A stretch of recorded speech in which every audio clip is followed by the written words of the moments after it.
Hello दोस्तों, मेरा नाम है रुपेश कुमार महतो और आपका हमारे यूट्यूब चैनल में वेलकम है। यहाँ हम क्लास 12th इंग्लिश में फ्लेमिंगो आपका जो फर्स्ट बुक है उसका चैप्टर 1 कर रहे थे, जिसका नाम था the last lesson. Chapter first था, तो उसमें हम लोग ये 7 क्वेश्चंस क्लियर कर लिए थे। ठीक है, इन 7 क्वेश्चंस का मैंने आपको आंसर बता दिया था। तो ये था 7वां क्वेश्चन। ये इससे पहले मैंने आपको ये वीडियो में ये 7 क्वेश्चन तक बता दिया था। ठीक है, उसको समझा दिया था। इंपॉर्टेंट क्वेश्चन वाला ये सीरीज है। ठीक है, तो आज हम एक इंपॉर्टेंट क्वेश्चन लेकर आए हुए हैं, जो प्रीवियस वीडियो में मैंने बताया था कि मैं यदि आपको ये क्वेश्चन आंसर समझ में नहीं आ रहे तो इसके लिए मैं आपको एक ऐसा वीडियो लाऊंगा जहाँ पर आपको एक क्वेश्चन के द्वारा समझाऊंगा कि पूरा चैप्टर को अपने शब्दों में लिख कर। ठीक है, तो यहाँ पर पूरा चैप्टर को बोल रहा है कि right the story the last lesson in on words. अपने शब्दों में आप पूरी कहानी को लिखें। ठीक है, तो पूरी कहानी को हम लिखेंगे तो कम से कम 1 से 1.5 पेज का होगा, ज़्यादा लंबा नहीं। ठीक है, तो आप वीडियो में कंटिन्यू बने रहिए। इससे आपको पूरी कहानी क्रिस्टल क्लियर हो जाएगी। ठीक है, तो चलिए हम लोग स्टार्ट करते कहानी को। तो the story the last lesson is wonderful story in our text book Flamingo. हमारी जो टेक्स्ट बुक फ्लेमिंगो है उसमें ये जो कहानी दिया गया है द लास्ट लेसन, ये काफ़ी ज़्यादा अद्भुत कहानी है और वंडरफुल कहानी है। ठीक है, वंडरफुल स्टोरी है। तो इसमें the last lesson is set in the days of Franco Prussian war. और ये जो लास्ट लेसन जो कहानी है यह फ्रैंको प्रूशियन वॉर, यानी जब फ्रांस और प्रशिया का युद्ध हो रहा था, यानी कब 1870 से 1871 ईस्वी के दौरान। ठीक है, उस समय की यह कहानी है द लास्ट लेसन। ठीक है, उस समय उन दिनों की कहानी है। ठीक है, in which France was defeated by Prussia led by Bismarck. जिस समय जो आपका प्रूशिया है, जिस समय फ्रांस प्रूशिया से हार चुका था। फ्रांस और प्रूशिया का युद्ध हो रहा था और फ्रांस प्रूशिया से हार चुका था। लेड बाय बिस्मार्क, जिसका नेतृत्व बिस्मार्क कर रहे थे। प्रूशिया का नेतृत्व बिस्मार्क कर रहा था और फ्रांस उसमें हार चुका था। ठीक है, तो उस समय की यह कहानी है। ठीक है, कह रहा है कि Prussia then consisted of what now are the nation of Germany, Poland and the parts of Austria. जो तब उस समय जो अभी वर्तमान में जो जर्मनी देश है, पोलैंड देश है और ऑस्ट्रिया देश के कुछ हिस्से जो अभी वर्तमान में है, वो उस समय यानी 1870 से 71 के समय ये सारे जो यानी जर्मनी देश, पोलैंड देश और ऑस्ट्रिया के कुछ हिस्से प्रशिया में शामिल थे। ठीक है, प्रशिया में शामिल थे उस समय। ठीक है, अभी तो अलग हो गया ना। In this story the French district of Alsace and Lorraine had passed into Prussian hands. यानी यह जो कहानी है इसमें फ्रांस के 2 जिला डिस्ट्रिक्ट्स, एल्सेक जिला और लोरेन जिला। ठीक है, इन जिलों का आप याद रखिए नाम, आपको ऑब्जेक्टिव में पूछेगा कि फ्रांस का 2 जिला का नाम बताए जो प्रूशिया के कब्जे में आ गया था, एल्सेक और लोरेन। ठीक है, देयरफॉर इसलिए the story highlight the pain that is inflicted on the people of territory by its conqueror by taking away right to the study or speak their own language। इसलिए इसी कारण से ये जो कहानी है ये एक टेरिटरी का मतलब एक क्षेत्र के लोगों के इन्फ्लिक्टेड यानी उन पर बीते पेन यानी दुखों पर आधारित है और दुखों को वो हाईलाइट करता है। यह कहानी किस पर आधारित है? यह कहानी एक क्षेत्र के लोगों पर बीते दुखों पर आधारित है। दुखों को हाईलाइट करते हुए वो दिखाता है। और किसके द्वारा उनको यह दुख दिया गया था? उनके शासकों के द्वारा। शासक कौन था? प्रशिया था। ठीक है, प्रूशिया था। By taking away the right to study और स्पीक देयर ऑन लैंग्वेज। और उनको अपने मातृभाषा जो उनका फ्रेंच भाषा था, उनको यानी फ्रेंच भाषा को बोलने, लिखने, पढ़ने से यानी ये जो अधिकार से उनको छीन लिया गया था, उनसे यह अधिकार अपनी मातृभाषा को पढ़ने, लिखने, समझने, ठीक है, स्पीक बोलने का यह अधिकार उनसे छीन लिया गया था।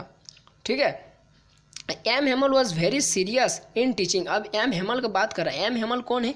एम हेमल एक स्कूल के टीचर है। ठीक है, was very serious in teaching his lesson. और वो अपने लेसन को पढ़ाने में काफ़ी ज़्यादा वो सीरियस रहते थे।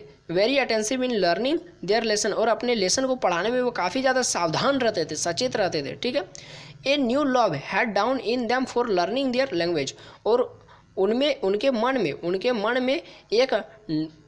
मन में अपनी मातृभाषा को सिखाने का जो एक नया प्यार था, उनका जो मन में अपनी मातृभाषा को सिखाने का एक जो नया जज्बा था, हेड डाउन, वो अब गिर गया था। क्यों गिर गया था? क्योंकि प्रूशिया और फ्रांस के युद्ध में फ्रांस हार चुका था। प्रूशिया एल्से कर लोरेन के स्कूलों में या ये दे दिया, या मतलब आदेश दे दिया कि एल्से और लोरेन के स्कूलों में केवल जर्मन लैंग्वेज को ही अब सिखाया जाएगा, फ्रेंच लैंग्वेज को अब उनसे छीन लिया जाएगा। ठीक है, तो इसलिए जो फ्रेंच टीचर है, जो एम हेमल है, वो इसलिए अब उनके मन में जो अपनी मातृभाषा को लेकर, यानी मातृभाषा को सिखाने को लेकर जो नया उत्साह था वो हेड डाउन, वो गिर गया। ठीक है, समझ में आ गया। Every object of the school moving in the eyes of M Hamel, जिस कारण से स्कूल के प्रत्येक वस्तुएं अब एम हेमल के आंखों में घूम रहे थे। Where he had spent 40 years of his life, जिस स्कूल में एम हेमल ने, जिस स्कूल में उन्होंने 40 सालों तक अपने जीवन के दिनों को बिताया, 40 साल उन्होंने इस स्कूल में शिक्षक के रूप में कार्य किया। ठीक है, तो he was said at heart, वह मन ही मन काफ़ी ज़्यादा उदास थे। That he was living his school, क्यों उदास थे? क्योंकि वो अब उस स्कूल को छोड़कर जा रहे थे।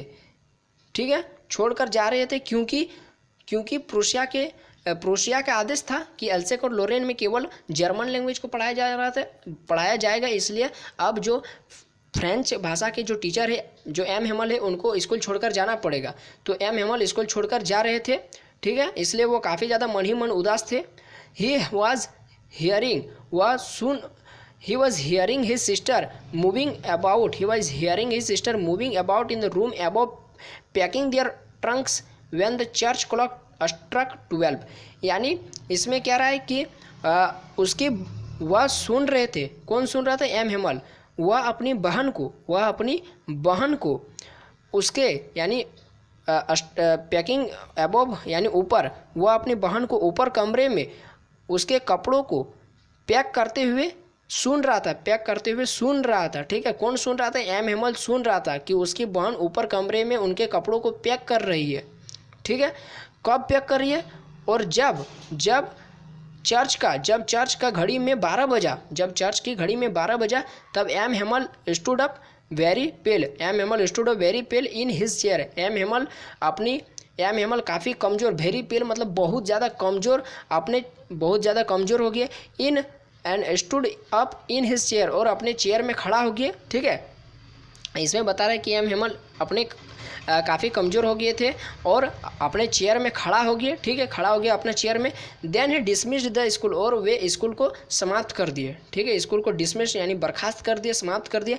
और आस्क्ड डेट, और कहा कि दे माइट गो, अब आप लोग जा सकते हैं। यानी सभी बच्चों को कहा, कब का? जब वे स्कूल में ही थे। ठीक है, उस समय जब चर्च का घड़ी में 12 बजा, वह अपने चेयर में खड़ा हुए और सब बच्चों को कहा, एकदम जेंटल ट्यून में कहा कि क्लास को डिसमिस किया जाता है, स्कूल को डिसमिस किया जाता है और आप सभी जा सकते हैं। ठीक है, देयरफॉर इसलिए the last lesson is very wonderful story in my concern. इसीलिए यही कारण से यह जो कहानी है द लास्ट लेसन, वो मेरे अनुसार, मेरे समझ से, मेरे मन की भावनाओं के अनुसार यह काफ़ी ज़्यादा वंडरफुल है, काफ़ी ज़्यादा एक अद्भुत कहानी है। तो ये क्वेश्चन हो गया। तो आई होप कि आपको ये क्वेश्चन समझ में आ गया होगा। काफ़ी आपको डीपली मैंने समझाने का प्रयास किया और आपके मन ही मन यदि इमेज बन रहा था तो बहुत अच्छी बात है।